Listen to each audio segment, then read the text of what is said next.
ये बताएगा बावजूद इसके आखिर क्यों अखिलेश यादव की ओर से वो सम्मान नहीं दिया जा रहा है चाचा शिवपाल यादव को जिसके वो हकदार हैं, जिसका जिक्र, जिसका दर्द बार बार शिवपाल यादव की जुबान से बाहर आ रहा है।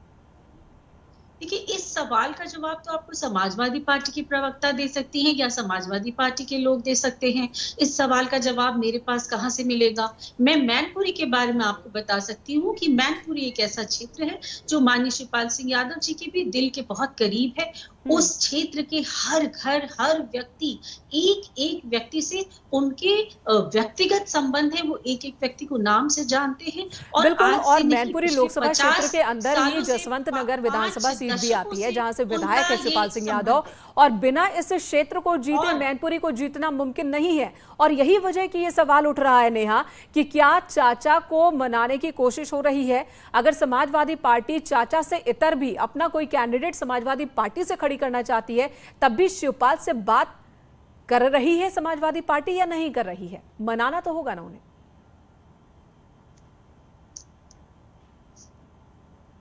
पार्टी अपनी एक अलग पार्टी है। शीर्ष नेतृत्व आगे किससे बात करेंगे, क्या आगे चुनाव की स्थिति रहेगी, उस पर शीर्ष नेतृत्व तय करेगा। अभी वर्तमान में ये सवाल ये है कि समाजवादी पार्टी अपने कार्यकर्ताओं के साथ लगातार मीटिंग कर रही है। आदरणीय अखिलेश जी मैनपुरी गए थे, वहाँ के कार्यकर्ताओं से मुलाकात किए हैं, नेताओं से मुलाकात किए हैं। कैंडिडेट कौन होगा ये समाजवादी पार्टी के शीर्ष नेतृत्व वहाँ की जनता के साथ मिलकर के तय करेंगे। अब अन्य दलों के नेताओं से किससे बात होगी, किससे क्या बात होगी, इसको लेकर के आगे चुनाव की जो स्थिति जैसे जैसे साफ होती जाएगी वैसे वैसे आपको, हमें सबको पता चल जाएगा। ठीक है, आपकी बात आ गई कि अभी तय है नहीं, अभी फैसला लेना है, मंथन चल रहा है। वही स्थिति बीजेपी के अंदर भी बनी हुई है। अशोक पांडे जी, पहले तो ये खबर आ रही थी कि पिछली बार जिन्होंने चुनौती दी थी उनका नाम सामने आ रहा था कि पिछली बार चुनाव मैदान में प्रेम सिंह को उतारा गया, प्रेम सिंह शाक्य, तो इस बार भी उनके नाम पर भरोसा जताया जा सकता है या फिर शाक्य कोई और हो सकता है, यानी कि जो पिछड़ी जाती है उस पर। लेकिन अब ऐसा लग रहा है कि अपर्णा यादव, यानी कि यादव परिवार पर भी बीजेपी भी यादव परिवार से ही किसी को उतारेगी क्या? देखिए, आपको बता दें, ये तो हाईकमान को तय करना है। और अपर्णा यादव जी नेताजी के जीते जी ही भारतीय जनता पार्टी के सदस्य हैं, तो निश्चित तौर पे वो भी लड़ सकती है। मेरा ये मानना है कि चचा भतीजे के उठने मनाने में भारतीय जनता पार्टी आज नहीं, अपर्णा जी यादव परिवार से हैं, नेताजी के परिवार से हैं, इसलिए चुनाव लड़ सकती हैं, या फिर अपर्णा जी खुद में इतनी सक्षम है कि लड़ सकती हैं? निश्चित तौर पे भारतीय जनता पार्टी वहां चुनाव जीतेगी, क्योंकि वो अब नेताजी वहां से नहीं लड़ रहे हैं। अब जो भी लड़ रहा है वो आपस में लड़ रहे हैं, वो तय करते रहेंगे, भारतीय जनता पार्टी जीत जाएगी। आपस में वो लड़ रहे हैं, बीजेपी जीत जाएगी। आलोक जी, क्या आपको भी ऐसा ही लगता है? जो इशारा है कि आपस में वो लड़ रहे हैं, यानी कि अखिलेश यादव और शिवपाल यादव, बीजेपी जीत जाएगी, क्या ऐसी तस्वीर बनती है आप देख रहे हैं?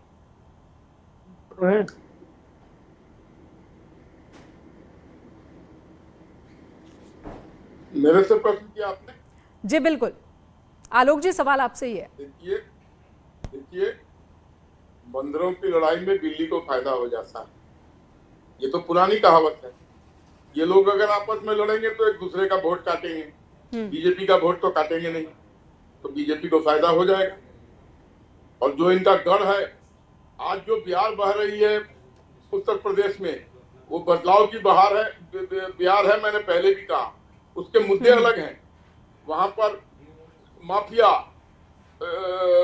लूटपाट करने वाले, अराजकता फैलाने वाले जो लोग थे, उनसे मुक्त वातावरण जो वहां पैदा हुआ है, लोग उसकी बिहार में बह रहे हैं। और जो वहां पर मकान बना के दिए गए हैं, शौचालयों का निर्माण हुआ है, रोड का भयानक जाल फैला है, मेडिकल कॉलेज की स्थापना हुई है, राशन दिए गए हैं, वहां पर मेट्रो रेल की स्थापना हुई है विभिन्न शहरों में।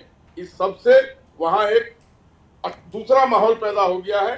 ठीक है, तो इस बदले में माहौल का असर दिखता है कि नहीं, देखने वाली बात होगी। अजय वीर जी, ये जो सिचुएशन है 2016 के आखिर से, जो परिवार की लड़ाई समाजवादी पार्टी में, मुलायम सिंह यादव के परिवार में जो लड़ाई, वो अभी तक खत्म नहीं हो रही, बहुत नुकसान हो चुका है। क्या कभी आप नहीं समझाते, आपकी पार्टी कभी समझाती नहीं कि इस सिचुएशन को खत्म किया जाए, देखिए इस लड़ाई को खत्म किया जाए?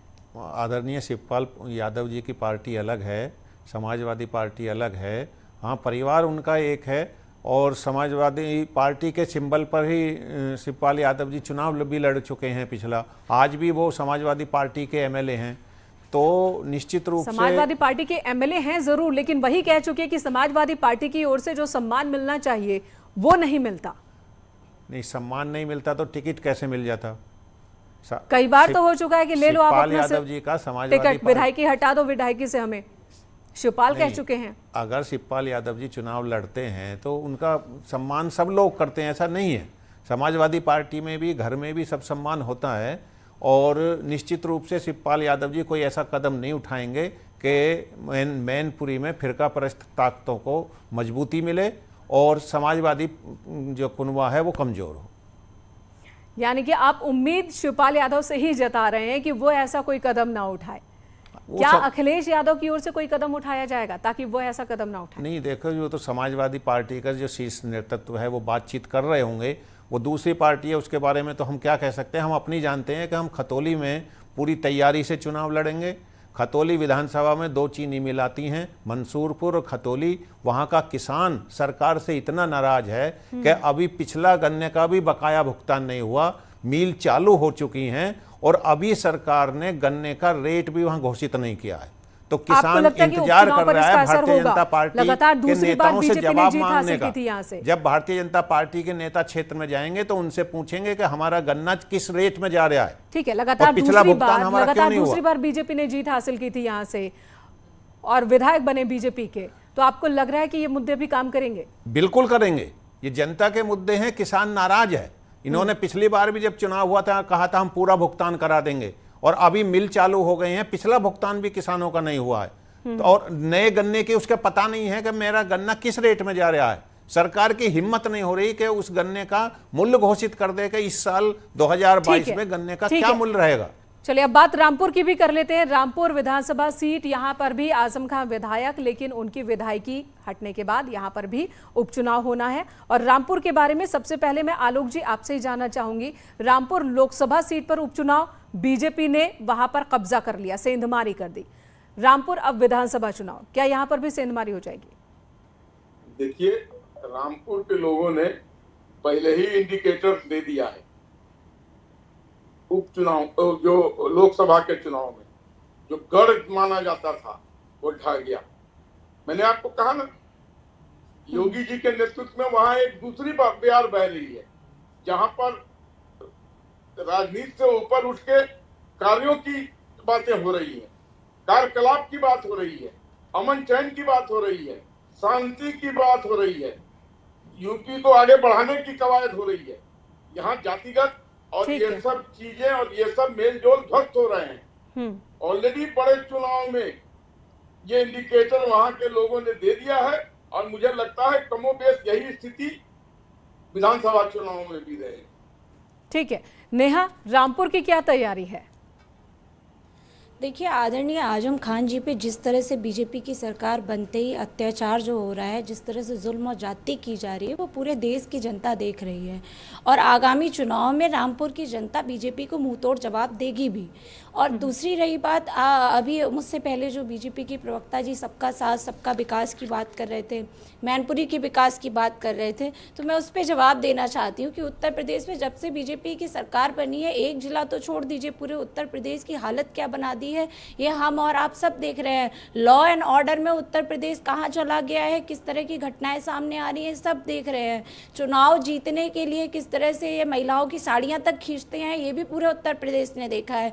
तो जो स्थिति बीजेपी की सरकार बनने के बाद उत्तर प्रदेश की हुई है, वो पिछली सपा सरकार के कार्यकाल से आप कंपेयर कर लीजिए कि समाजवादी पार्टी की सरकार में। ठीक है, लेकिन अभी उपचुनाव हुए, उपचुनाव में सरकार तो बदलेगी नहीं, सरकार वही है और वही रहेगी, लेकिन उपचुनाव की सीटों को लेकर कितनी गंभीरता है बीजेपी उसका 0.1% भी वो देखने वाली बात है। बाद में ये लोग विकास की बात करते हैं तो इनके मुंह से विकास की बात अच्छी नहीं लगती है।